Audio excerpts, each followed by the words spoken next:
నైపుణ్యం కలిగిన క్రీడాకారులను మట్టిలో మాణిక్యాలంటారన్నారు ప్రభుత్వ విప్ ఆది శ్రీనివాస్. ప్రజాప్రతినిధులుగా తాము గ్రామీణ క్రీడాకారులను ప్రోత్సహిస్తున్నామని చెప్పారు. క్రీడల పట్ల ప్రభుత్వానికి చిత్తశుద్ధి ఉంది అన్నారు. రాజన్న కొలువైన వేములవాడలో అనేక మంది క్రీడాకారులు ఉన్నారని చెప్పారు. రాజన్న సిరిసిల్ల జిల్లా వేములవాడలో రాష్ట్ర స్థాయి 8వ యూత్ వాలీబాల్ పోటీలు ప్రారంభించారు విప్. వేములవాడలో యంగ్ ఇండియా స్కూల్ నిర్మాణానికి స్థల సేకరణ జరుగుతుందని చెప్పారు.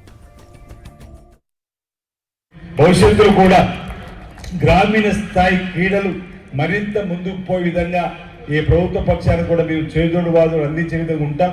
గౌరవ ముఖ్యమంత్రి శ్రీ రేవంత్ రెడ్డి గారు కూడా క్రీడా స్ఫూర్తితోటి తెలంగాణ కూడా ఆరోగ్య తెలంగాణగా ఈరోజు ముందుకు వెళ్ళాలంటే యువతి యువకులలో ఒక మార్పు రావాలి.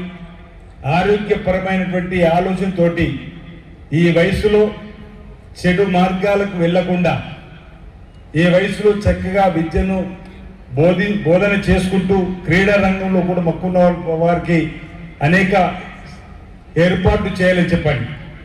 ఎవరికి రాని ఆలోచన ఈ తెలంగాణలో స్పోర్ట్స్ యూనివర్సిటీ తీసుకొని వచ్చి ప్రధానంగా ఒలింపిక్స్లో భారతదేశానికి 1, 2, 3 మెడల్స్ వస్తే ఆనందపడిపోతున్న వేళ ఎందుకు మన తెలంగాణకు ఒలింపిక్ స్థాయిలో కూడా పథకాలు రాకూడదు?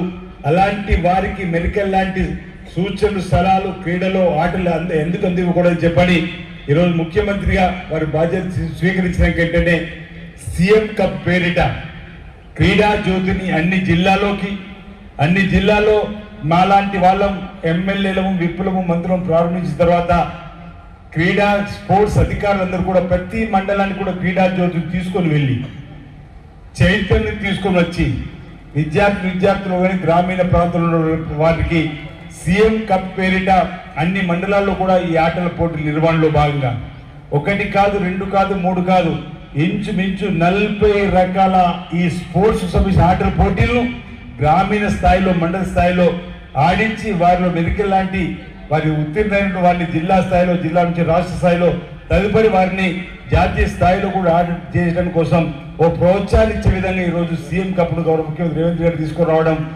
స్పోర్ట్స్ యూనివర్సిటీ తీసుకురావడం, స్కిల్ యూనివర్సిటీ తీసుకురావడం, ఈ విధంగా క్రీడల పట్ల కూడా ఈ ప్రభుత్వం ప్రత్యేకమైన చొరవ చూస్తుంది.